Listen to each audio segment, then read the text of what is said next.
Dolores, I ate so much I feel like I'm going to burst. Everything was delicious. You and your chef did a wonderful job. Thank you, Minnie. But the menu was chosen by Karen. Thank you, Minnie. I'm glad you enjoyed the meal.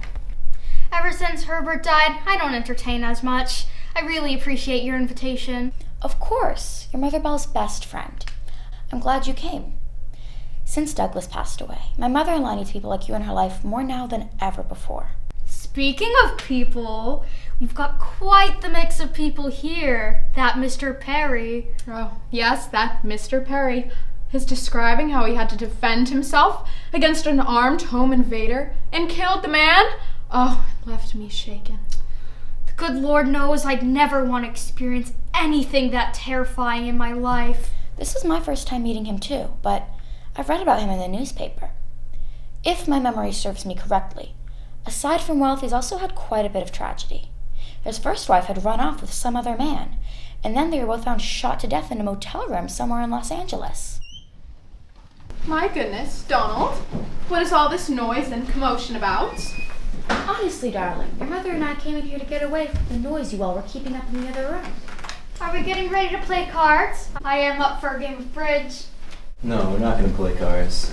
We're going to do something else. You see, I thought it'd be a fun surprise for my mother if we had a special guest over this evening. Madame Ollo, the famous psychic, is going to be joining us this evening.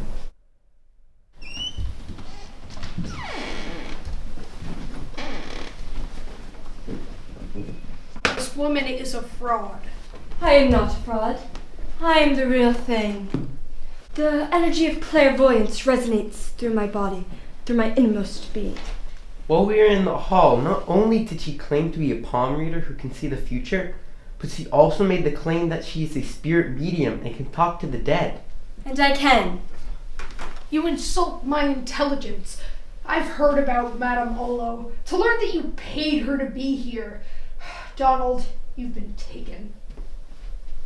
Mr. Parody, there are a lot of things that can't be explained by science itself. Ghostly spirits surround us every day. Madame Ollo, to speak to the dead implicitly assumes that there is life after death, and I do not believe in that. I believe that when you're dead, you're done. If you do not believe in life after death, Mr. Perry, then what is your view of God? What God? So you're saying you're an atheist, Mr. Perry? By any and all definitions? Yes. But when you look around at all the natural wonders of the heavens and the earth, isn't that proof enough that everything around us was made by an intelligent entity? Evidently, my belief is the minority here. Take it easy on Nathan, ladies. I'm not sure if God exists either. When I was growing up, I was never exposed to anything even remotely religious or spiritual. For years, I've been dragging Clark along with me to church. I can understand your shared point of view, but as a humanist and police commissioner, I see so much cruelty that it makes me wonder. If there is a God, then why does he allow such unkindness to exist? Madame Ollo, so you said that you can read someone's palms and see into their future? How do you do that? When I read someone's palms, I first get the sense of the problems the person is currently wrestling with. Next, I get a sense for what they're more inclined to choose. From there, I can see what is likely to be the outcome. Will you read my palms, please? Mrs. Brooks, this woman is a shyster. You can't believe anything she says. Come. Sit. Crystal. Oh, Karen dear, it's just for fun. It's not going to shake any of my beliefs. What a load of nonsense. Mrs. Brooks, you can't possibly believe anything this woman tells you. My husband, Clark, and I have been trying for several years to have a child. Are we ever going to be parents? Yes. All those teas and herbs and remedies your friends have been telling you to take, stop taking them. Soon you'll be expecting twins. Boy and a girl. I'm so happy. I think I would cry. Clark, have her take a look at your palms. Will my husband ever be a believer? When you look into my palm, Madam Ollo, what do you see? You're soon going to have a change of belief. Keep going to church with your wife. Yeah, and if you keep going to the barber shop, you'll eventually get a haircut. Look, as a lawyer, I can tell you in court this would not be allowed. The questions you are all asking her are leading. She's just telling you what you want to hear. And how about we let her read your palms, Nathan? I would never. I don't want to read Mr. Perry's palms. I already sensed his aura when I entered the house. He has a black, unpleasant aura. He has a dismal future. In fact, he has no future.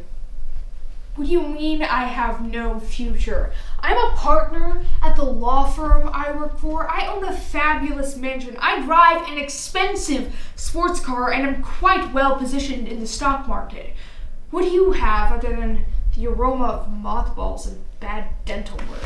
Mr. Perry, your attack on this poor woman is very uncalled for. Especially since we know that you're just being a jealous hater. Because what she had to say about them were good things, and what she had to say about you was less than glowing. Really, Mr. Perry, I'm surprised at you. Your response was so venomous. Instead of grousing, now is the time that you can take some real changes. Don't be bitter, get better. Madam Ollo did say that our future is determined by the choices that we make. So start making some better ones, and maybe your future will be brighter. This woman is a con and she's brainwashed all of you. He can't change. It's not in his character. You know that just as much as a fool returns to his folly. She just called me a senseless fool, and I'm the one who gets chastised when I was only defending myself? Changing the subject. I did not hire Madame Ollo to read palms all night.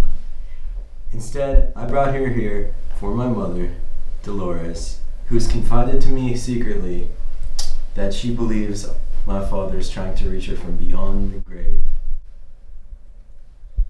What makes you think that Douglas is trying to communicate with you, and why haven't you told me? I haven't discussed this with anyone other than my son, because I didn't want anyone to think that I was losing my mind. Lights that I have turned off will be on. Doors that I know were closed will be open. There was a box of old love letters. Well, they were on my bed when I came home several days ago, and that box had been stored in the attic. So what you're saying is you think your husband's ghost is haunting this house? The old life after death scenario. You people are killing me. I would like to correct you on this, Mr. Perry. It is not a ghost, but a spirit that has been frequenting Mrs. Bell. There is a difference between ghosts and spirits? Oh, yes. Ghosts are the spirits of those who are stuck between this world and the next. Even after death, they are still holding on to some sort of grudge or need for justice that they feel entitled to. Spirits, on the other hand, have already crossed into the light. When visited by a spirit, it's usually one of a loved one who loved and cared for you. I sensed the spirit when I entered this home of a loving, protective, and caring spirit. But of course, I didn't say anything. For one, I didn't know if you knew you were being visited by an entity or not. Oh my, how ironic. What a strange coincidence it is that after Mrs. Bell told you that she thinks her deceased husband is haunting this house, all of a sudden you felt a ghostly presence when you entered? What a bunch of stuff and nonsense. Mr. Larson, please be a dear and fetch my bag. Yes, ma'am. Anyone who wishes to participate in this seance, please gather around and sit at the table. Have a seat, Mr. Perry. This should prove to the shadows of a doubt that Madame Ollo is the real thing. Or it will prove that she's a fake. Darling, aren't you going to join us in the seance? No. My religious convictions advise me to stay away from fortune tellers and the occult. I believe this woman has a spirit of divination. That's why I didn't ask her to read my palms. I respect the dead. I don't think it's wise to go traipsing about through haunted cemeteries and spooky old buildings in search of ghosts, or dabbling with Ouija boards or holding seances to call them out. Now, I'd like everybody to take the hand of those who are next to you. My assistant, Mr. Larson, is a highly gifted sensitive. He will be the one communicating with this world and the next. I'm going to use him as the vessel through which Mr. Douglas Bell will be able to speak to us. I want everyone at the table to concentrate on bringing Douglas Bell into our dimension.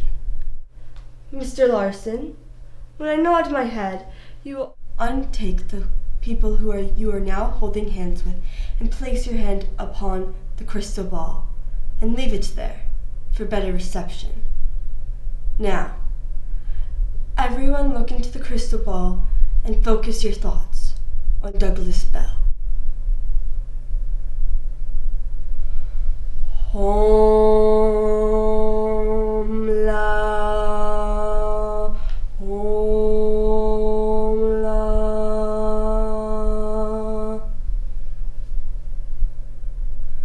Mr. Bell, I felt your presence when I entered your home.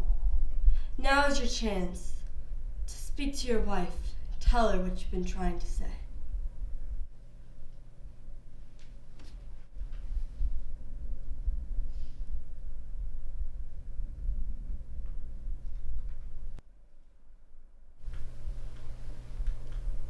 Dolores. Dolores, it's me, Douglas. Can you hear me? Yes, Douglas.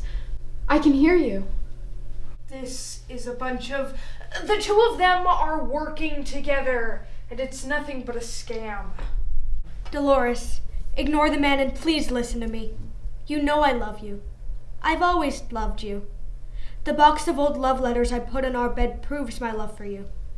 But you have to stop crying yourself to sleep every night grieving over me. I know that you will never forget about me, but you have to let me go, sweetheart. You have to let me go and start living again. My death should not be yours. Ah! Karen, what's wrong? By the fire, in the room with us, I saw the dark, shadowy figure of a man. It could have been my father. No, it wasn't. I know what Papa Bell looks like. This man, he was taller and younger. And his eyes, I could see his eyes. They were menacing.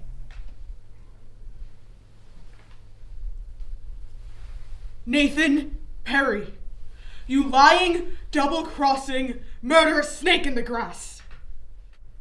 Don't you dare look at me with that incredulous expression on your face. Yes, I said it, murderous. You are a killer just like me. Whatever game you and Madame Ollo are playing, you've crossed the line and gone too far. I am not playing any games with you. I am Robert York, aka Mr. Black, the man you hired to visit California to kill your former wife and her lover. You grew tired of paying her $5,000 a month in alimony, and grew angry that she and her boyfriend were living on your generosity. Shut up, you're lying!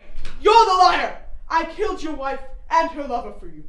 And when I came back to your house to get the rest of the payment you owed me, like the backstabbing, duplicitous murderer you are, you shot and killed me. As I lay dying on your floor, as you rearranged the scene to make it appear that I was some common type of home invader, someone who startled you from your sleep. It was then that I made a promise to myself that if I ever got to see you again face to face, I would kill you with my bare hands. This is that chance, and I'll see you in hell when you get there! Someone help get him off of me! Mr. Bell, quick! Let me restrain Mr. Larson before he chokes Nathan to death! I can't loosen his grip. It's too strong. It's like he's possessed by something. Help me! Oh my God, he's having a seizure. Mr. Larson, come back to me. Mr. Larson, come back. You wicked ghost, leave this place at once. I command you.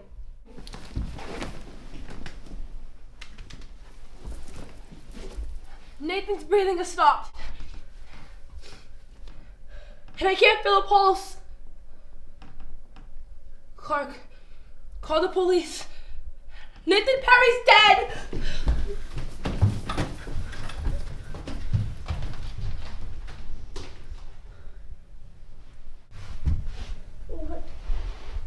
What happened? I feel all lightheaded and groggy. Why are you... What happened to Mr. Perry?